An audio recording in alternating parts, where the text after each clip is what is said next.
Okay, when you think of Diwali, what comes to mind? Probably lights, right? Color, big celebrations.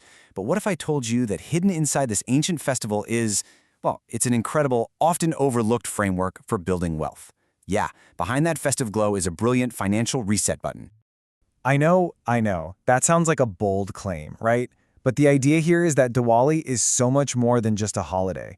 Think of it as a systemic, annual review of your entire financial life. It's this powerful moment to just reset, regroup, and get ready to rebuild. So you really have two sides of the same festival here. On one hand, you've got the celebration we all know and love. But look a little deeper, and there's this powerful financial engine humming along underneath. The traditions, they actually teach these crucial lessons in financial hygiene and intentional investing, and yeah, in hitting that super important wealth reset button once a year. All right, so where do we even begin with this? Well, the whole framework kicks off with a really simple but profound idea. You just can't build wealth in a dirty house. Think about it. The very first tradition of Diwali is a deep clean, and that is exactly where our financial journey has to start, by purging the past. And before we dive any deeper, just take a quick second. Think about your own financial house. Seriously, is it a welcoming space for new opportunities, for growth, or is it kind of cluttered with old baggage that's literally blocking abundance from even getting in the door? Okay, so this breaks down the three main kinds of financial clutter we're talking about. First up, dead assets. You know what these are. Those zombie investments you're holding on to, just hoping they'll magically come back to life. The Diwali solution? You gotta cleanse them. Free up that capital, and maybe even more importantly, free up your mental energy. Next, you've got hidden debt. These are like financial dust bunnies. Think high-interest credit cards lurking in the dark corners. The solution here is to shine a bright light on them, drag them out, and make a real concrete plan to tackle them. And finally, there's the old mindset. You know, that voice of scarcity and fear that keeps you playing small? The solution for that is to totally renovate your thinking with deliberate, purposeful action. See, ultimately, it all comes down to one thing: creating space.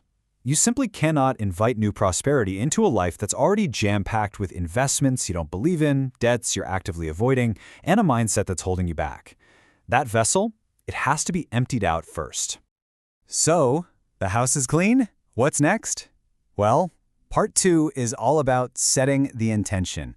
And this is built around a tradition that teaches one of the most important, and frankly, one of the most misunderstood lessons in the entire world of investing. This tradition is called Muhurat trading. Now, it's a symbolic 1-hour trading window that happens on Diwali evening. But here's the key, the thing everyone misses. Its purpose is not to try and make a quick buck. Not at all. It's a ritual. It's all about setting a clear, powerful intention for the new financial year. And folks, this right here, this is the million-dollar lesson. So many of us, right, we're obsessed with timing the market. It's this anxious, short-term game of pure guesswork. Muhurat trading teaches the complete opposite, the massive importance of time in the market. It's that one moment to commit to a disciplined, long-term strategy without all the daily noise getting in your head. So this really begs an actionable question for every single one of us. What's the one foundational investment you're going to commit to this year? Maybe it's finally starting that automatic investment plan into an index fund. Or maybe it's just dedicating a piece of your income to a retirement account for real this time. You know, the act itself is such a powerful commitment to your future.